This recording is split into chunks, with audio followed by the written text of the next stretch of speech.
ci turu Baay bi ak Doom ji ak Xel mu sell mi amiin. na barkeb Yeesu Krista suñu boroom ak cofeeluk Yàlla ak Xel mu sell mi ñu boole ànd ak yéen yépp.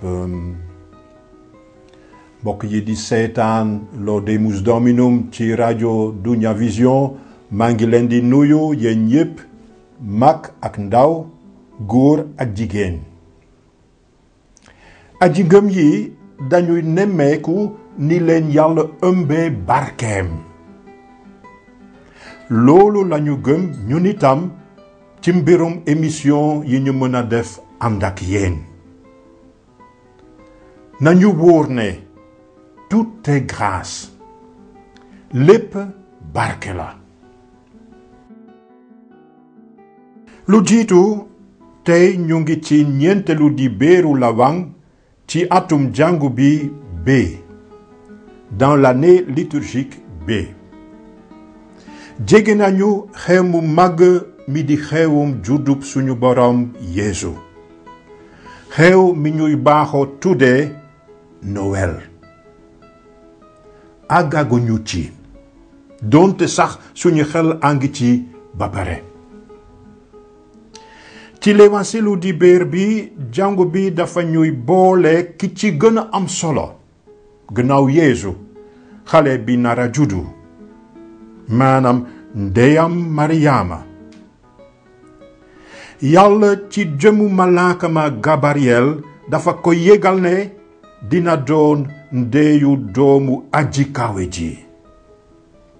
ànd ak moom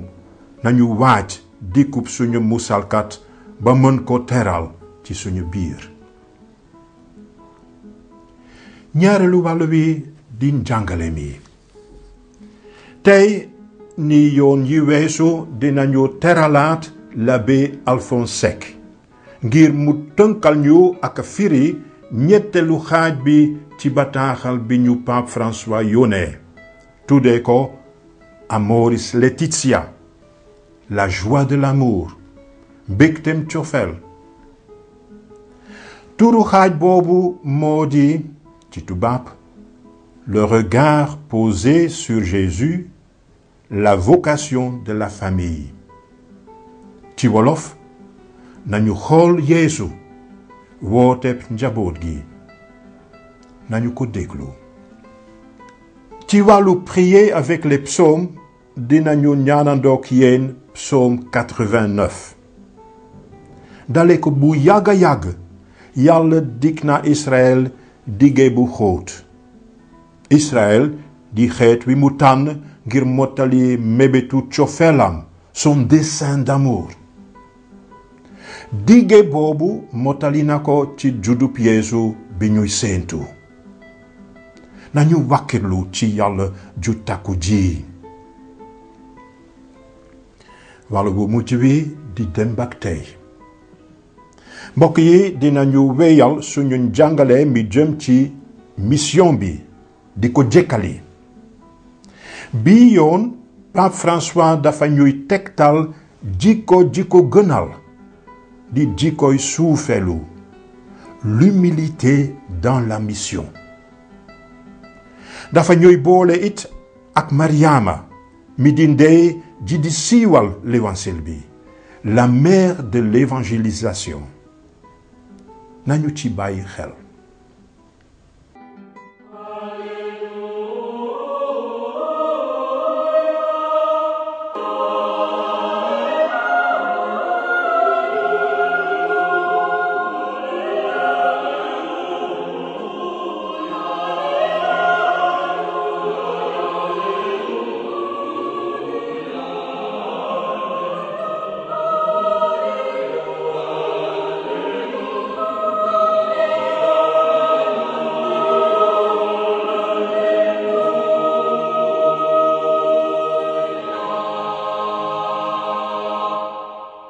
L'évangile Yeesu Krista ba Luk mu sell mi bind.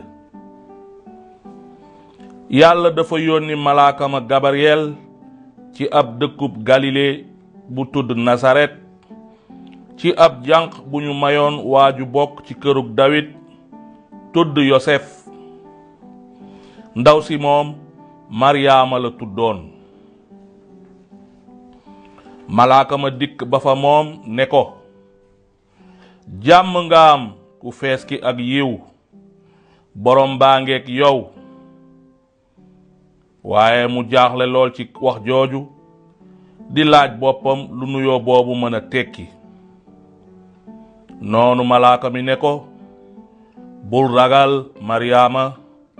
ndaxte am nga yiw ci yàlla. gisal, dinga ëmb jur doom ju góor, te dinga ko tuddee Yeesu. ku màgg lay nekki, te dinañu ko woowe doomu aji kawe ji. te borom bi yàlla dina ko sédd nguuru Dawid maamam. dina yilif kërug Yakob ba faaw, te nguuram du am àpp. Maryaama ne malaaka ma, naka la loolu di amee te séyaguma ak góor? malaaka ma tontu ko, xel mu sell mi dina wàcc ci yow, te kàttanug aji kawe ji dina ñëw tiim la ak keppaaram.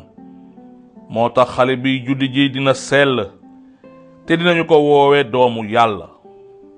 xoolal, Elisabet sa mbokk mu jigéen ëmb na moom it doom ju góor, te magal na. mu ngi sax ci juróom-benneelu weeram, ndaxam ñu ngi ko doon woowe jigéen ju jaasir, ndaxte dara tëwul yàlla.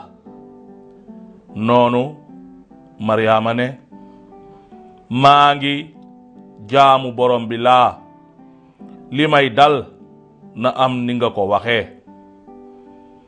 noonu malaaka ma daldi tàggook moom. baatum borom bi.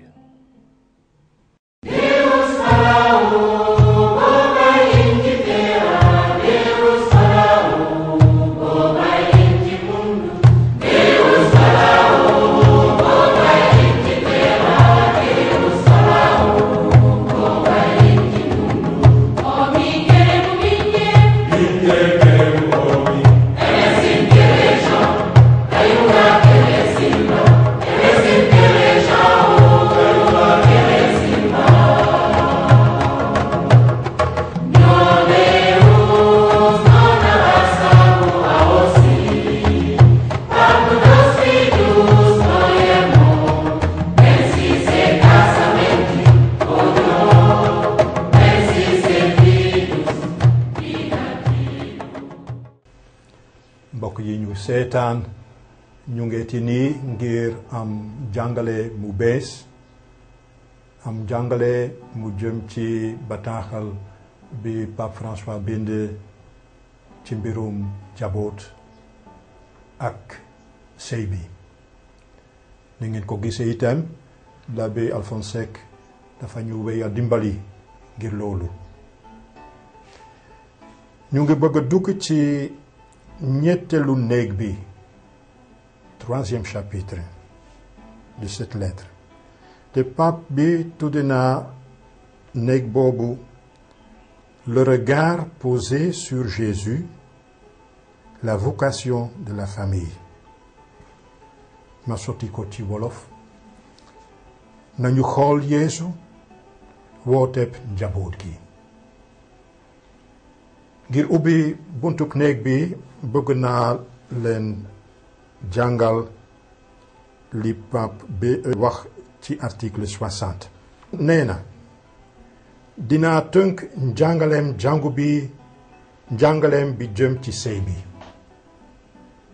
boole ci li l'évêque yi bokkoon ci ñaari ndaje synode yi nemmeeku ci gis-gisu Yeesu.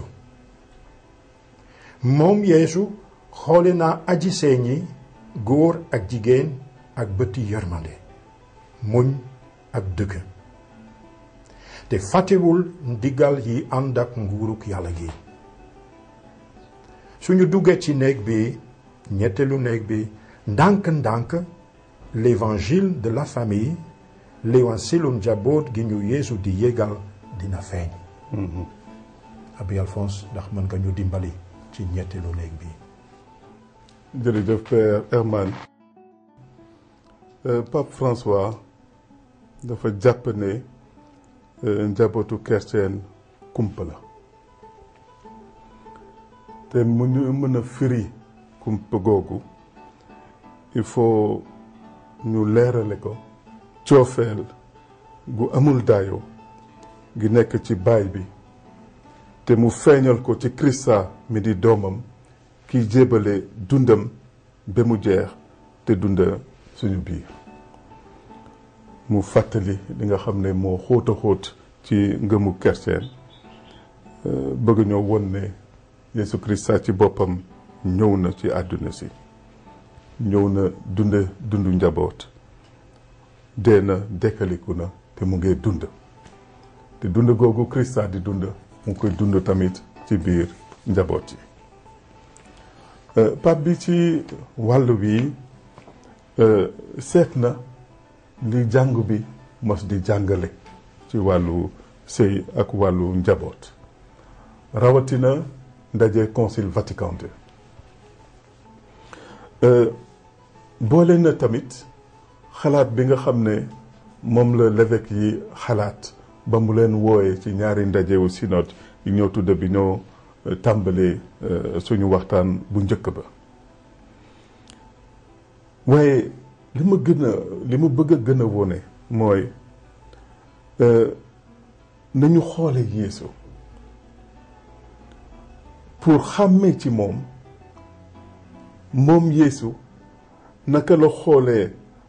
nit ñi di leen xoolee bëtu yërmande di leen xoolee bëtu cofeel di leen xoolee bëtu lewetaay mu di nitu démb yi ak nitu tey yi parce que Yeesu moo nekk démb moo nekk tey te la nekkoon ci xolam booba moo nekk ci xolam tey pour nit ñi nga xam ne ñooy dund ci wàllu sëy te yëgle bu neex bi nekk ci wàllu sëy ak njaboot li koy dimbale mooy faw ni nga xam ne noonu la ñuy xoolee nit ñi ñoo taseel parce que nit ki ngay taseel mënoo ko yëgal lu ko neex su fekkee xamoo li muy dund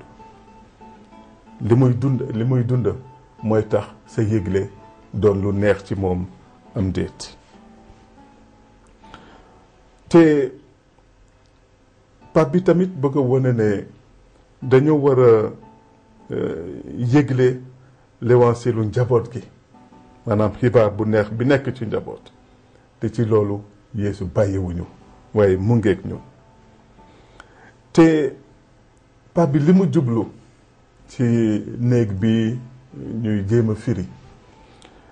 jublu na ci fàttali loo xam ne moom la jàngu bi mos di fàttali jëlee ko ci Yeesu Krista ci boppam ne diggante bi ñu fas ci wàllu sëy kenn mënu koo tas parce que loolu su ko pap bi waxaatul woon ak doole xëy na sax li muy jàngale dina am fu mu ñàkkee doole waaye dafa dëgëralaat ne diggante góor ak jigéen ñi sëy boole diggante boobu mënul tas mu dëgëral tamit ne sëy sacrement la te ku ne sacrement dafa ànd ak yiwu yàlla maye yàlla bi tax ñi ko bokk doon benn ci coofeel te di roy coofeelu yàlla coofeelu trinité bu sell bi nga xam ne fàttali nañ ko fii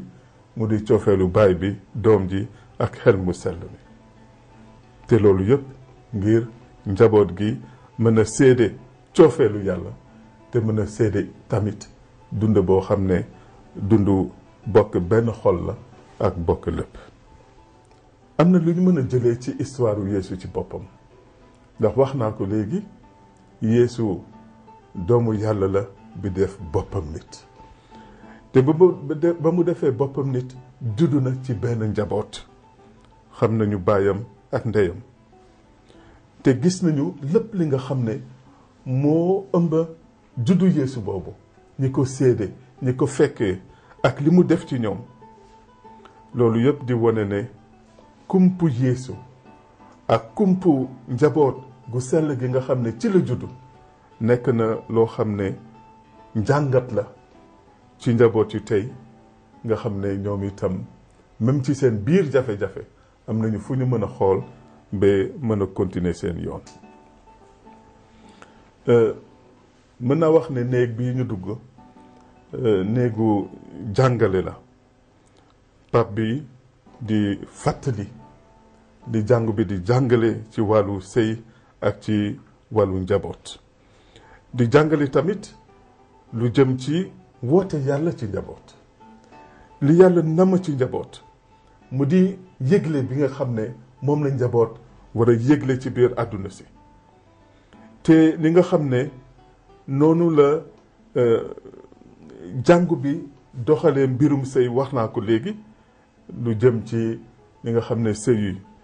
bi ñu fas ci sacrement du tas li nga xam ne tamit am na màndarga yàlla bu nekk ci sëy ñu jëlee ko ci sacrement bi mu dem sax ba di fàttali lu jëm ci naka la njaboot gi di jàllale dundu maanaam la transmission de la vie naka la njaboot di juree ay doom naka la leen di yare te loolu yëpp bokk ci sas bi nga xam ne moom la yàlla sas njaboot gi mu xool nag njàngale bu bëri bu nekk wax naa ko Concile Vatican II waaye seetlu na njàngalu Paul VI njàngalu Benoît XVI ñoom ñëpp ci wàllu coofeel ak ni coofeel duggee njabootu chrétien am na lu Pape bi wax tamit lu am solo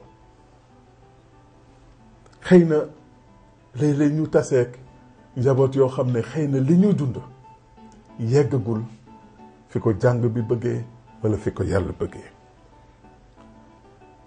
wala xëy na sax seen nekkin dafa xaw a méngoog jamono waaye yeggagul fi ko jàng bi di xaar waaye mu jàpp ne même foofu buñ ko néewal waaye nañ ko nangu saytu ndax mën cee jëlee dara lu jëriñ nit ñooñu te ñu mën leen a gunge ndànk-ndànk ba fa leen yàlla di xaare Pape bi wax na tamit lu jëm ci les familles blessées maanaam njaboot yoo xam ne am na lu leen gaañ ci seen biir ci seen nekkin te mu bëgg su loolu amee ñun jiitu jàngu bi ndax li ñu am ci ofeel ci dëgg ga ñu mën a xool situation yooyu ba xàmmee li ci ne te loolu lu am solo la suñ ko xoolee dafa mel ni njàngat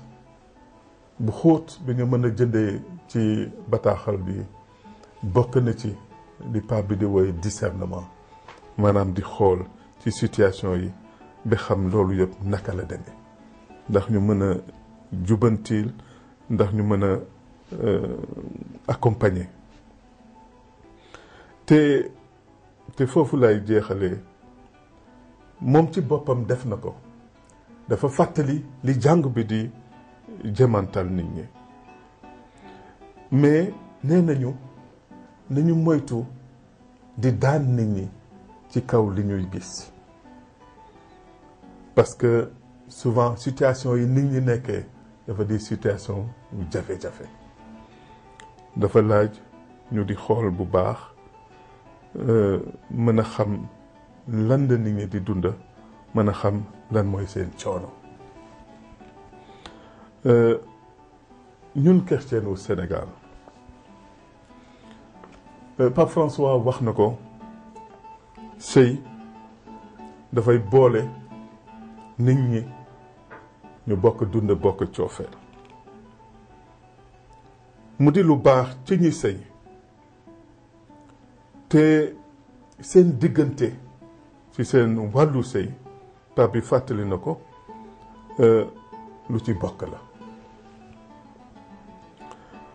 moo tax xëy na ci àdduna si tey am na ñu bëri ñoo jàpp ne sëy amatu ci solo waaye ñun jàpp nañu ne sëy yoonu sëy ba tey lu am solo la te lu ñu war a jàpp la. wax naa léegi ne diggante góor ak jigéen dafa ubbeeku ci dund maanaam mën nañu jur doom waaye xam nañu ne léeg-léeg ñaar sëy te mënuñu am doom waaye ñàkk am doom boobu terewul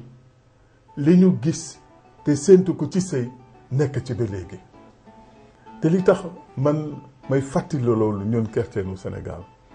ndax dañu di ay africain jàpp ne am doom ci sëy lu am solo la ba nga xam ne léeg-léeg doom du am ci sëy ñu di toroxal kiy sëy defe ne ci moom la fekk du ñu saytu ba xam ci kan la wala ci ñoom ñaar la waaye li ma bëgg a wax mooy sëy bu am doom dagan na sëy bu amul doom itam dagan na ci kanamu yàlla te bu ñu tuumaal toroxal nit ndax rek doom amul ci sëy bi loolu lu am solo la. ba ma fàttale loolu ba pare li ma bëgg a wax te pap bi di ñu ko fàttali ñun mooy jur doom dafa di responsabilité maanaam bu ñu néewal am doom buñ ko def loo xam ne amul importance te rawatina tey bi nga xam ne lu bëre day menacer dafa jóge ci suñu culture te di menacer nekkinu nit soo juree sa doom sax bëgg koo yar ci yoon di nga gis li télé bi di def ci moom ba tax jur doom buñ ko soofal nañ ko may cër bi mu war a am ndax ñu taxaw ci niñ ci war a taxawee moo tax pap bi fàttali ñu ne jur doom def ci moom yar gi war nee na c'est un grave devoir maanaam sas la sas bu diis la te nekk tamit droit primordial des parents maanaam seen àq boo xam ne moo jiitu te kenn mënu leen ko dindil moo tax mu di état bi mu di l'école ak yeneen bërëb mënuñoo remplacer waajur yi ci li nga xam ne loolu la ñu war a def pour yar seeni doom parce que loolu kenn mënu leen a wóotu ci sas boobu. jërëjëf Abbé Alphonse ngir gunge bi nga ñu gunge ci ñetteelu néeg bi ndànk-ndànk pap bi dafa ñu jox ay jumtukaay ngir mën a def li mu naan discernement seet nañu ci ñaareelu xaaj bi la réalité li am léegi may nañu ñu gis tuuti njàngaleem jàngu bi foog naa ne ci kanam dinañu mën a dugg ci yeneen néeg yi jërëjëf Abbé Alphonse. Heureux qui règle ses pas sur la parole de Dieu.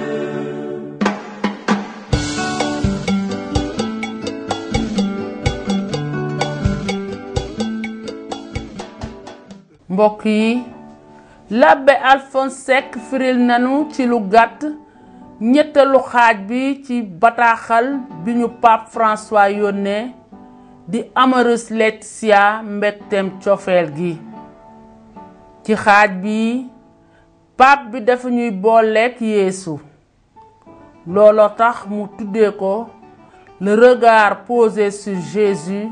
la vocation de la famille nanu xool Yeesu wooteb njaboot gi bi ñu laajee l'Abbé Alphonse yan article lañu leen mën a jàngal ngir ngeen mos tuuti baati Pape François sax tegtal na article 72 ak 83 ci article 72 Pape François dafay firi njëriñu sacrement wu sëy bi sa finalité li sacrement wu sëy bi di firndeel ak a feeñal dunduk yàlla gi ak cofeel gi dox diggante Krista bi ak jàngu bi moo tax muy jottali dunduk yàlla ni yiw di sellal ak a musal aji sëy ñi ak seen njaboot kuy wax yiw dafay nangu sas wi ko yiw woowu di sas ak lu ñu doon ay niti neen rekk aji sëy ñi dañuy fàttali ak a seedeel jàngu bi njëriñu sëy bi saa su nekk nañu déglu article 72. Le sacrement de mariage n'est pas une convention sociale, un rite vide, ni le simple signe extérieur d'un engagement. Le sacrement est un don pour la sanctification et le salut des époux, car s'appartenant l'un à l'autre, ils représentent réellement, par le signe sacramentel, le rapport du Christ à son Église. Les époux sont donc pour l'Église le rappel permanent de ce qui est advenu sur la croix. Ils sont l'un pour l'autre et pour leurs enfants des témoins du salut dont le sacrement les rend participants. Le mariage est une vocation en tant qu'il constitue une réponse à l'appel spécifique à vivre l'amour conjugal comme signe imparfait de l'amour entre le Christ et l'Église. Par conséquent, la décision de se marier et de fonder une famille doit être le fruit d'un discernement vocationnel. Ci article 83 Pape François dafay layel ak sàmm dunduk nit dale ko ndorteem ba mujjam dale ko bi ko yaayam ëmbee ba muy gaañu ndaxte dunduk nit Yàlla koy maye dund gi dafa sell te keneen ku mu mën a doon yaayam sax mënu ko tere yàq wala rey Yàlla sas na njaboot gi sas wu diis te sell mu doon un sanctuaire de la vie di taxawu ak aar dund gi ci turam loolu lépp a tax jàngu bi bañ a nangu benn yàq biir avortement ñaar nga ñaan ñeneen ñuy dàqal sa dunduk bakkan ak ay garab euthanasie ñett atteb rey la peine de mort nañu déglu article 83. Dans ce contexte, je ne peux m'empêcher de dire que si la famille est le sanctuaire de la vie, le lieu où la vie est engendrée et protégée, le fait qu'elle devient le lieu où la vie est niée et détruite constitue une contradiction déchirante. La valeur d'une vie humaine est si grande et le droit à la vie de l'enfant innocent qui grandit dans le sein maternel est si inaliénable qu'on ne peut d'aucune manière envisager comme un droit sur son propre corps la possibilité de prendre des décisions concernant cette vie qui est une fin en elle-même et qui ne peut jamais être l'objet de domination de la part d'un autre être humain. La famille protège la vie à toutes ses étapes, y compris dès ses débuts. Voilà pourquoi, à ceux qui travaillent dans les structures de santé, on rappelle leur obligation morale à l'objection de conscience. De même, l'Église sent non seulement l'urgence d'affirmer le droit à la mort naturelle en évitant l'acharnement thérapeutique et l'euthanasie, mais aussi elle rejette fermement la peine de mort.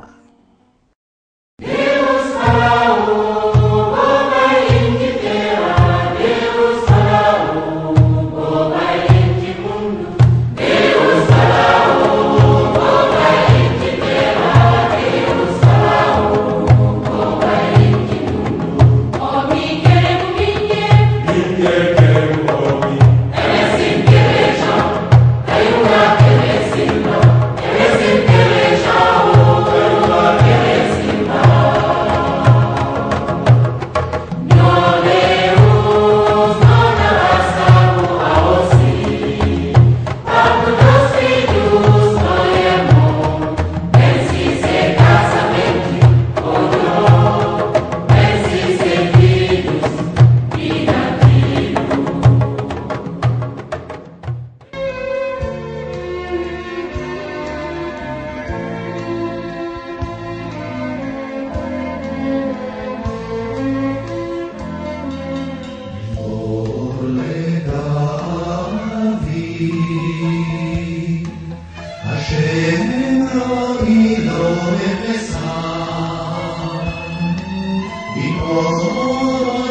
dinaa woy fu ma tollu mbaaxi borom bi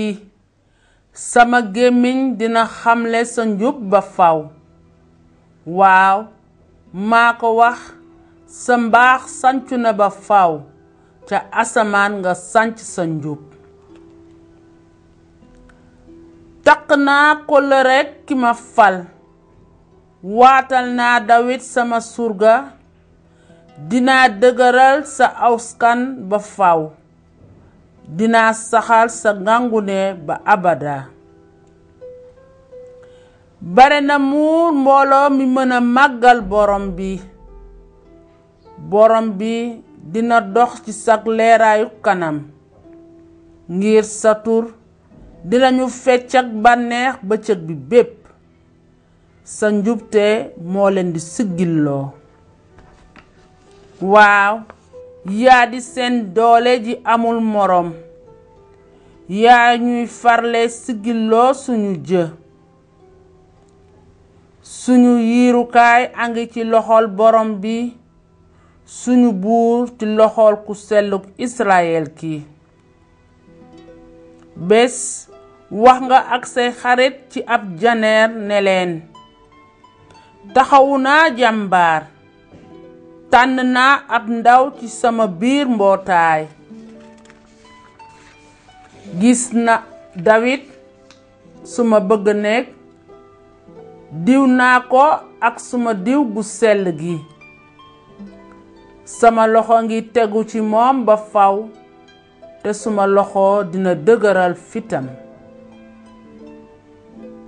suma mbaax ak suma takkutee ngi ci wetam sama tur dafay yokk cawarteem dinaa tàllal suma nguur ci kaw géej gi ak katanam ba ca dex ya dina ma ne yaay sama baay sama yàlla doj wi may musal te man dinaa def mu doon sama taaw dina doon buur bi gën a mag ci suuf si duma ko noppee dencal suma tàkkute te dinaa gore ci suma kóllëreek moom dinaa sanc askanam ba faw nguuram itam dina sax ni asamaan yi. L'amour du Seigneur, sans fin, je le chante. Ta fidélité, je l'annonce d'âge en âge. Je le dis, c'est un amour bâti pour toujours. Ta fidélité est plus stable que les cieux. Avec mon élu, j'ai fait une alliance. J'ai juré à David, mon serviteur. J'établirai ta dynastie pour toujours. Je te bâtis un trône pour la suite des âges. Heureux le peuple qui connaît l'ovation. Seigneur, il marche à la lumière de ta face. Tout le jour, à ton nom, il danse de joie, fier de ton juste pouvoir. Tu es sa force éclatante. Ta grâce accroît notre vigueur. Oui, notre roi est au Seigneur, notre bouclier au Dieu saint d'Israël.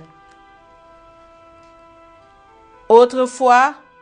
tu as parlé à tes amis. Dans une vision, tu leur as dit: j'ai donné mon appui à un homme d'élite. J'ai choisi dans ce peuple un jeune homme. J'ai trouvé David, mon serviteur. Je l'ai sacré avec mon huile sainte, et ma main sera pour toujours avec lui. Mon bras fortifiera son courage. Mon amour et ma fidélité sont avec lui. Mon nom accroît sa vigueur. J'étendrai son pouvoir sur la mer et sa domination jusqu'au fleuve. Il me dira: Tu es mon Père, mon Dieu, mon roc et mon salut. Et moi, j'en ferai mon fils aîné, le plus grand des rois de la terre. Sans fin, je lui garderai mon amour. Mon alliance avec lui sera fidèle. Je fonderai sa dynastie pour toujours, son trône aussi durable que les cieux.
Oser la vie,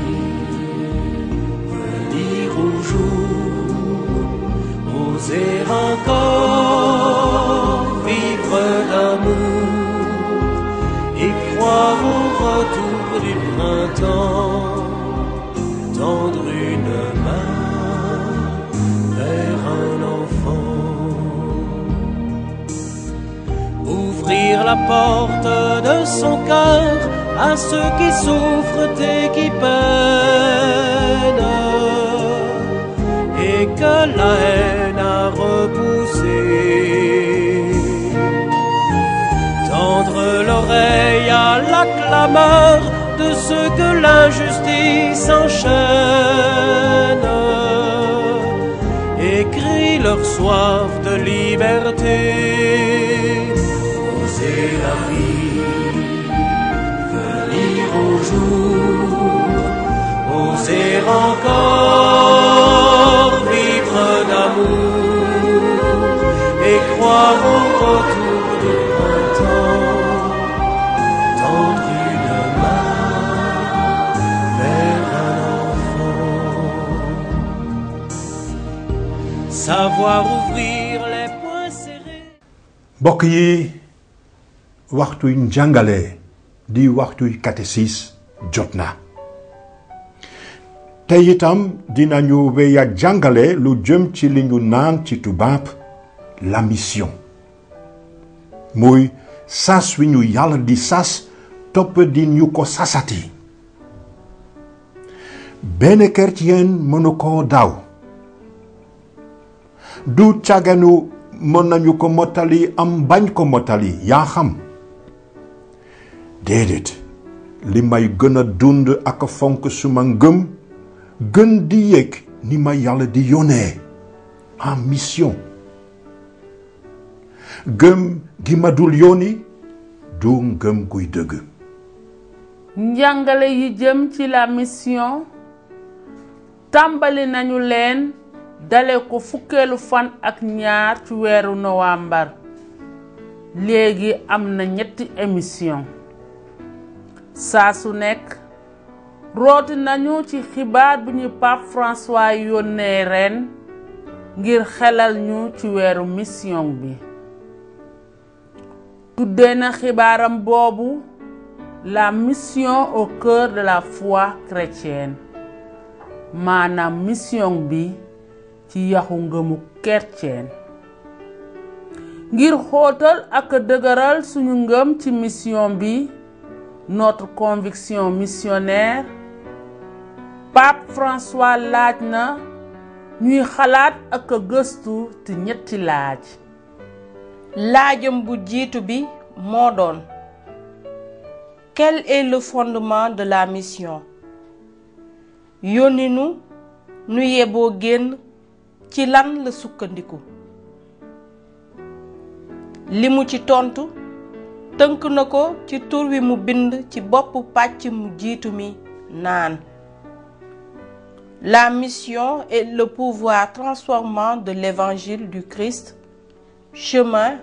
vérité et vie. Ci wolof mission bi ak ni lewansilu Krista bi di yoon wi dëgg gi ak dund gi amee dooley soppali maanaam ni kër gu dëgër amee fondement ci li ñu mën a tuddee tànki kër gi noonu la mission bi amee ay tànk yu dëgër ci lewansilu Krista bi daanaka lewansil bi dafa mel ni kër gu yaatu leer te féex ci la doomu aadama si mëne dund noyi ak sukkaliku ci kër gi gën a set ak féex la mission bi di jële dooleem cawarteem ak xelam son fondement ndaxte yàlla baay bi bëgg na lewansil boobu soppali ñu ci 3 fànn benn ñu di ko jaamu ci xel ak ci dëgg 2 ñu bàyyi xel mu sell mi mu di ñu xelal ak a sawarloo ngir topp ci tànku Yeesu 3 ñu di màggal yàlla baay bi ñaareelu laaju Pape François ci mbirum mission moo doon quel est le cœur de la mission lu di yaxub mission bi tënk na tontoom ci turu mu bind ci boppu ñaareelu pàcc mi naan la mission est le kairos du Christ maanaam mission bi ak jamono ji gën ji Krista bi di feeñoo ngir ñu sawar ci yeboo génn di nekk missionnaire tigi dinañu dugg ci kërug lewansil bi ba taseeg ki ca dëkk sax-sax di Krista bi Yeesu ci tase boobu lañu borom bi di yëgloo cofeelam ba tudd ku nekk ci turam di ko bokkloo ci mission am noonu la defe woon ak Mariama waa Magdala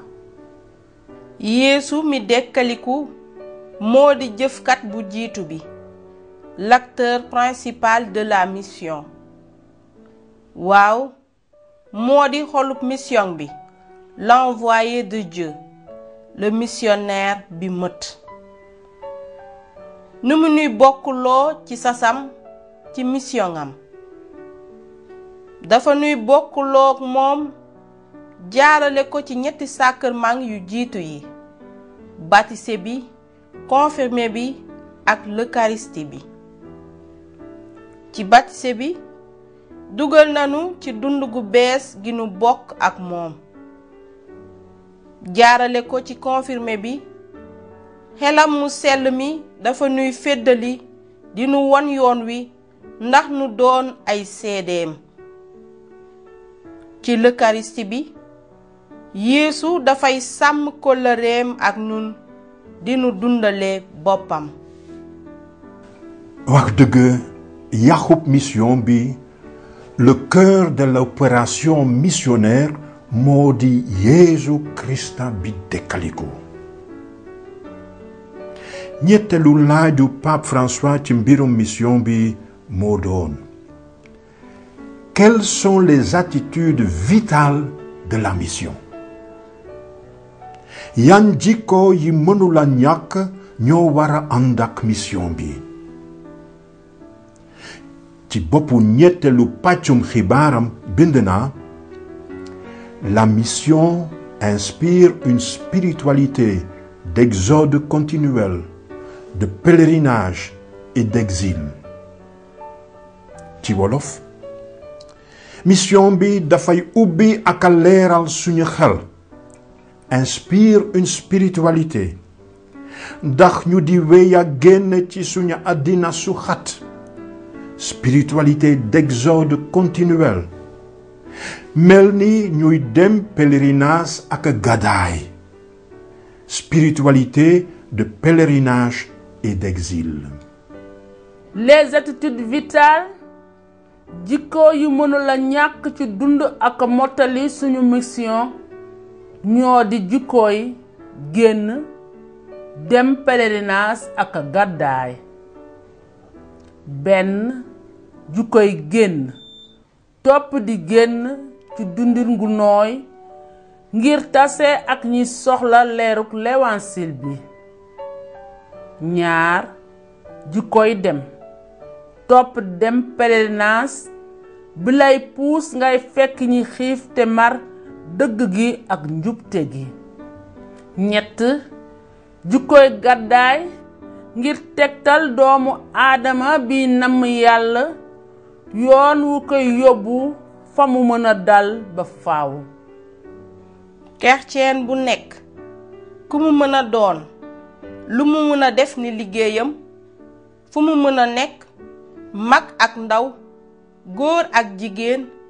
ku jàng ak ku jàngul, ñépp ñoo di missionnaire.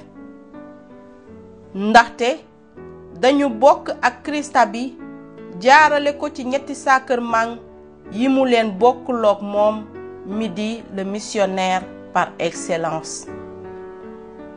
te soo nekkee missionnaire ni Yeesu, mayee suñu la nga toog jàpp sa njàmbur di seetaan rekk. chrétien duy seetaan, chrétien duy wax mukk may ma jàmm suma yoon nekku ci, duy xëcc baŋ ngir topp ker gi rekk, dafay yeewu di takk fitam di jóg. tey ci ñeenteelu émission bi ñu jagleel sas wi ñu yàlla di sas di la mission, dinañu xool jikko ji war a feeñ ci képp ku Yeesu di yónni. jikko ji gënal Pape François mooy jikkoy suufelu gi, l'humilité. nañu jëkk a déglu li mu bind ci mbiram. mu ne ci tubaab: la mission dit à l'Église qu'elle n'est pas une fin en soi, mais un humble instrument et une médiation du royaume. Une Église autoréférentielle qui se complaît de ses succès terrestres n'est pas l'Église du Christ, son corps crucifié et glorieux. Voilà pourquoi nous devons préférer une Église accidentée, blessée et sale pour être sortie par les chemins,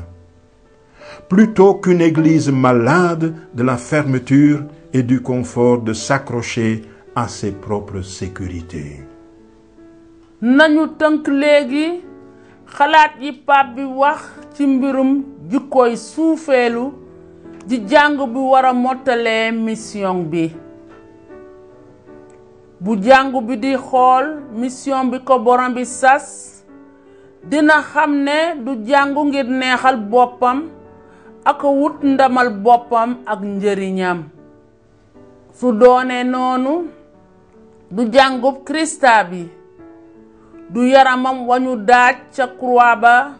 te mu ànd ak ndamal dékki ma waaye dafa war a suufeelu di surgawu nguuruk yàlla jàng buy soox tilim di génn ngir taseek nit ñi moo nu gënal jàng bu tëju di xalaat kaarangay boppam rekk ndax jàng bu nu mel dafa feebar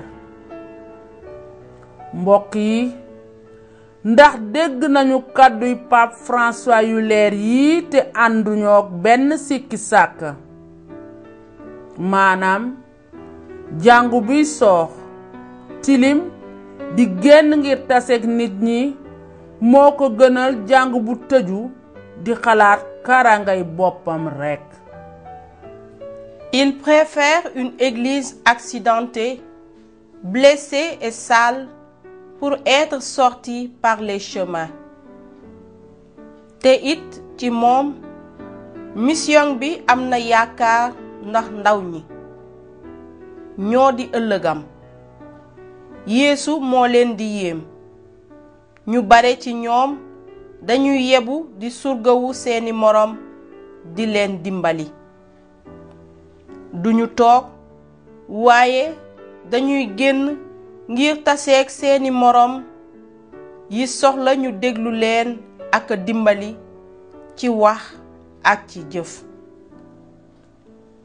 déwén ca atum 2018 Synode Lévêque yi dina sottente xalaat ci seen mbir ak kàddu gi ndaw ñi ngëm ak ràññee woote yi. Les jeunes, la foi et le discernement des vocations. ci mujj xibaaram Pape François daf ñuy booleeg ki di ndeyuk mission bi di Mariama mu sell mi tuddee na ko la mère de l'évangélisation maanaam ndey ji di siiwal l'évangile bi lii la pape bi bind ci mbiram nanu Mariama xalel ak a feddali ci suñu sasu missionnaire moom mi di ndey ji siiwal l'évangile bi teral na kàddug yàlla gi di doomam Yeesu ak ngëm gu xóot te suufeelu nanu dimbali nu di wax suñu waaw nanu sawarloo ba nu mel ni ay nit ñu dekkaliku ngir siwal l'évangile dund gi nanu raamul ndax ñeme wut ay yoon yu bees ngir yóbbul ñépp yiw mucc gi. mbokk yi bu kenn xalaat ne mënula doon missionnaire su la yàlla laajul nga doon missionnaire buy génn sa réew na nga génn sa kër ngir taseeg sa moroom mi soxla sa teewaay sa kàddu sa ndimbal. Mariama ci xelum suufelu deful ay jëf yu doy waar waaye mottali na rekk sas wa ko yàlla sant ci sutura daanaka loolu lañu xew mi ñu dëkkmal di xew mu màgg mu juddu borom bi Yeesu di feeñalal ci jàmm.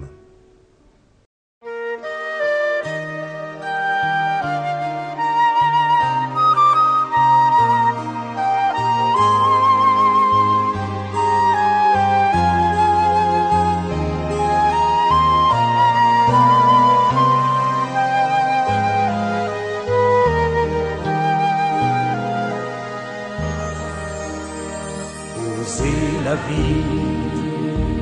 venir au jour, oser encore vivre l'amour et croire au retour du printemps, tendre une main vers un enfant, ouvrir la porte de son cœur à ceux qui souffrent et qui peinent, et que la haine a repoussé réveille à la clameur de ceux que l'injustice enchaîne et crie leur soif de liberté. Oser la vie, venir au jour, oser encore vivre d'amour et croire au retour du printemps, tendre une main vers un enfant, savoir ouvrir les poings serrés.